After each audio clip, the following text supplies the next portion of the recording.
नमस्कार, मेरा नाम विवेक है और मैं जर्मन सिखाता हूँ। और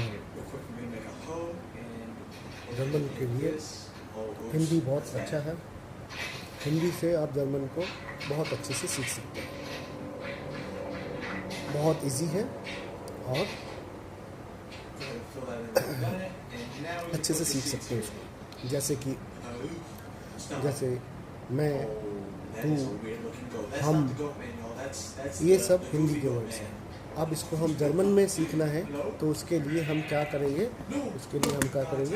हिंदी का जो आदार्थी बहुवचन है, जैसे आप ना, वो भी जर्मन में है। जैसे जर्मन में मेरा, मेरी, मेरा, तू, ऐसा ही जर्मन में है। जैसे हिंदी में बोलते हैं मेरा, तेरा, आप, तू, तो वैसे ही हम जर्मन में बोलते हैं कि उसको कैसे। जैसे मैं इस,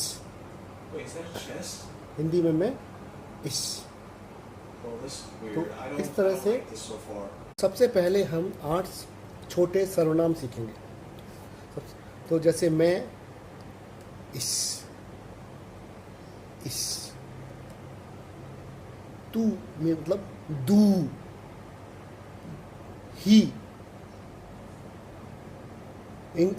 जर्मन का है ऐसे ही, उसको इंग्लिश का जर्मन का बोलते हैं एर। और जैसे जी बोलते हैं उसको दी को जी बोलते हैं, इस तरह। तो इंग्लिश का जो इट होता है ना, वो जर्मन में होता है इट। जब हमको हम बोलना है ना, तो हम ऐसे बोलते हैं जब बियर। जैसे तुम दोनों मीन्स ईयर।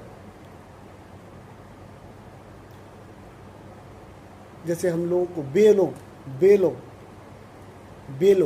मतलब जी बोलेंगे, जी, बेलोग, तो उसको हम जी बोलेंगे।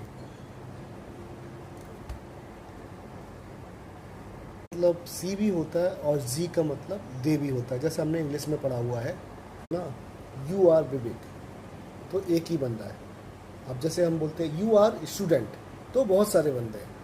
तो इस तरह से हम उसको सीखने की कोशिश करते कॉन्टेक्स्ट में। एक बार यू एक वचन था और एक बार यू अनेक वचन था। जैसे जैसे आप आगे जाओगे ना, कॉन्टेक्स्ट आपको समझ में आता जाएगा। बोलते हैं ना मैं कल आऊँगा, या हम ऐसे बोलते हैं मैं कल आया था। तो जी मतलब सी भी और जी मतलब दे भी।